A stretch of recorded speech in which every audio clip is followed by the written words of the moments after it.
Welcome class. आज की class में हम करने वाले हैं मर्चेंट बैंकिंग, उसके role, importance and evolution, objectives, merchant banking versus commercial banking. ये सारा टॉपिक कवर होने वाला है one shot. So let's study. First thing is merchant banking. Merchant banking होता क्या है? मर्चेंट बैंकिंग का मतलब है स्पेशलाइज्ड फाइनेंशियल सर्विसेज जो कंपनीज यानी कि कॉरपोरेट्स को दी जाती हैं। ठीक है, एक ऐसी स्पेशलाइज्ड फाइनेंशियल सर्विसेज जो हम कॉरपोरेट कंपनीज को प्रोवाइड करते हैं। ओके, उसको कहते हैं मर्चेंट बैंकिंग। इसका मेन फोकस होता है कैपिटल रेज करना, इशू मैनेजमेंट करना और कॉरपोरेट एडवाइजरी सर्विसेज प्रोवाइड करना।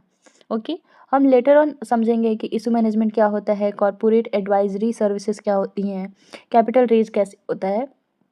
ये सारी चीज़ें हम वीडियो के कंटिन्यू में समझेंगे।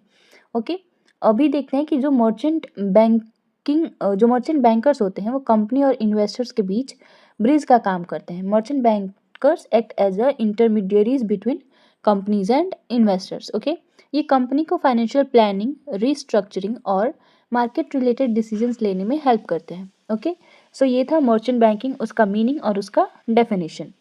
अब बात करते हैं role of merchant banking. Merchant banking का क्या रोल होता है? मर्चेंट बैंकिंग जो है वो कंपनी का फाइनेंशियल गाइड होता है।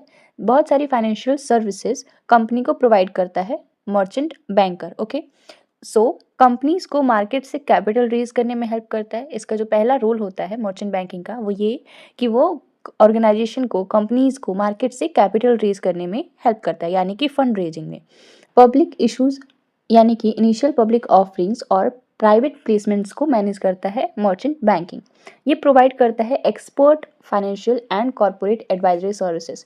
जब भी कंपनीज को फाइनेंशियल सर्विसेज, एडवाइजरी सर्विसेज का या फिर कॉरपोरेट एडवाइजरी सर्विसेज की ज़रूरत पड़ती है तो वो मर्चेंट बैंकर्स के पास जाते हैं।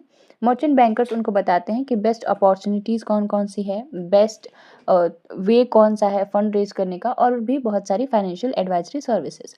ओके, मर्जर्स, एक्विजिशंस और रिकंस्ट्रक्टिंग में कंपनीज की मदद करता है फाइनेंशियल सर्विसेज, यानी कि मर्चेंट बैंकिंग। ये एक्ट करता है एज अ लिंक। ये एक्ट करता है सबसे पहले इन्वेस्टर्स और कॉरपोरेट एंटरप्राइजेस के बीच में, ये लिंक का काम करता है, यानी कि एज अ मीडिएटर काम करता है। ओके, सो ये था role of merchant banking. Now let's talk about evolution and growth of merchant banking.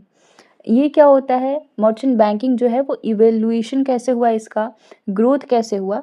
Merchant banking का सफ़र यूरोप से इंडिया तक का है। ओके, मर्चेंट बैंकिंग की शुरुआत यूरोप में मेडिवल ट्रेड पीरियड के दौरान हुई थी। ओके, इसका it was introduced in India in the late 1960s। 1960s के एंड में इंट्रोड्यूस किया गया था मर्चेंट बैंकिंग को इंडिया में। Okay, state bank of India ने सबसे पहले मर्चेंट बैंकिंग डिवीजन स्टार्ट किया था एंड देन 1991 के इकोनॉमिक लिबरलाइजेशन के बाद इस सेक्टर का रैपिड ग्रोथ हुआ। ओके, सेबी रेगुलेशंस ने ट्रांसपेरेंसी और इन्वेस्टर प्रोटेक्शन को स्ट्रांग बनाया मर्चेंट बैंकिंग का। अब बात करते हैं कि ऑब्जेक्टिव्स क्या थे मर्चेंट बैंकिंग के। मर्चेंट बैंकिंग के कुछ सेलेक्टिव ऑब्जेक्टिव्स थे। मर्चेंट बैंकिंग का गोल सिर्फ प्रॉफिट नहीं बल्कि डेवलपमेंट भी है। ऑर्गेनाइजेशन का डेवलपमेंट, कंपनीज का डेवलपमेंट, फाइनेंश ये इंश्योर करता है sufficient mobilization of financial services, यानी कि फाइनेंशियल सर्विसेज का एफिशिएंट मोबिलाइजेशन इंश्योर करता है हमारा मर्चेंट बैंकिंग। कंपनीज को प्रोफेशनल फाइनेंशियल एडवाइस देता है। ओके, इंडस्ट्रियल और इकोनॉमिक डेवलपमेंट को सपोर्ट करता है। ये प्रोटेक्ट करता है इंटरेस्ट ऑफ इन्वेस्टर्स, लाइक जो भी इन्वेस्टर्स इसमें इन्वेस्ट करने वाले हैं उनके इंटरेस्ट को प्रोटेक्ट करता है, उनके साथ फेयर ट्रेड प्रैक्टिसेस को इंश्योर करता है। कैपिटल मार्केट में ट्रांसपेरेंसी को प्रमोट करता है।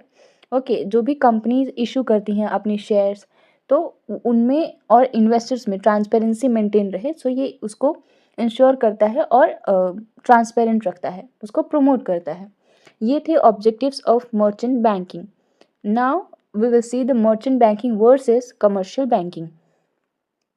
Merchant banking versus commercial banking. कहने को तो ये दोनों बैंक हैं बट दोनों बैंक के काम बिल्कुल अलग अलग हैं। मर्चेंट बैंकिंग एडवाइजरी और इशू मैनेजमेंट सर्विसेज प्रोवाइड करता है, जबकि कमर्शियल बैंकिंग जो है वो एक्सेप्ट करता है डिपॉजिट्स को और लोन्स देता है। मर्चेंट बैंकिंग कॉरपोरेट से डिपॉजिट्स एक्सेप्ट नहीं करता है, यानी कि उनसे पैसे नहीं लेता है to keep in a saving account और म्यूचुअल फंड और एनीथिंग एल्स।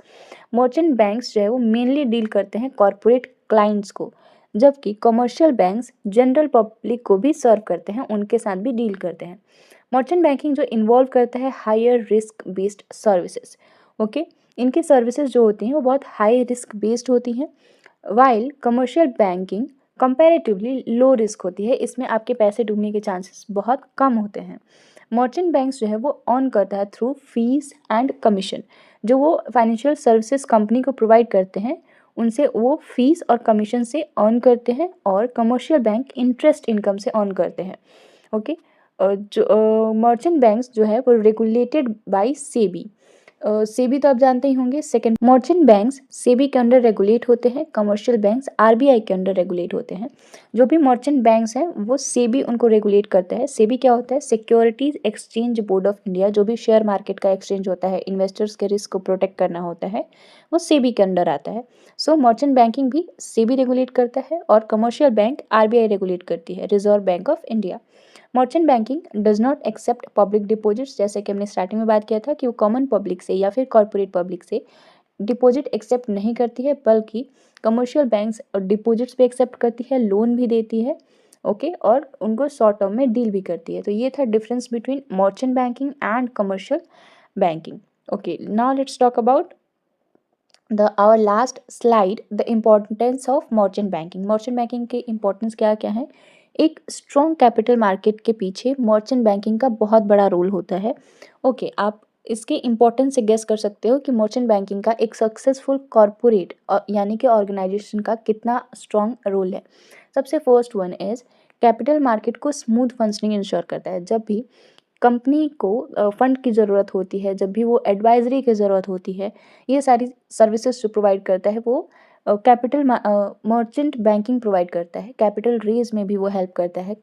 ओके, सो ये इसका स्मूथ फंक्शनिंग में हेल्प करता है मर्चेंट बैंकिंग, और ये इनकरेज करता है एंटरप्रेन्योरशिप को कॉरपोरेट ग्रोथ में। जो भी एंटरप्रेन्योर होते हैं वो स्टार्टिंग में बहुत उनको प्रॉब्लम फेस करनी पड़ती है कॉरपोरेट में ग्रोथ पाने के लिए। उनको फंड रिलेटेड इश्यूज होती हैं, उनको एडवाइजरी रिलेटेड इशू होती है, उनको गाइडेंस सही नहीं मिल पाता है। सो इसको इनकरेज करता है एंटरप्रेन्योर को कॉरपोरेट में ग्रोथ करने के लिए। ये इंश्योर करता है सेबी रेगुलेशंस के कंप्लायंस में हेल्प करता है हमारा merchant banking. Improve confidence among investors. Investors के साथ ट्रांसपेरेंसी है, सारे फेयर ट्रेड प्रैक्टिसेस हैं, इसीलिए इन्वेस्टर्स का कॉन्फिडेंस इम्प्रूव करता है हमारा merchant banking. Overall economic development में कंट्रीब्यूट करता है, और ऑर्गेनाइजेशन की ग्रोथ में कंट्रीब्यूट करता है through providing lots of services such as capital raising, issue management and advisory services. आज के लिए इतना ही रखते हैं। Thank you. Comment your best part and subscribe the channel.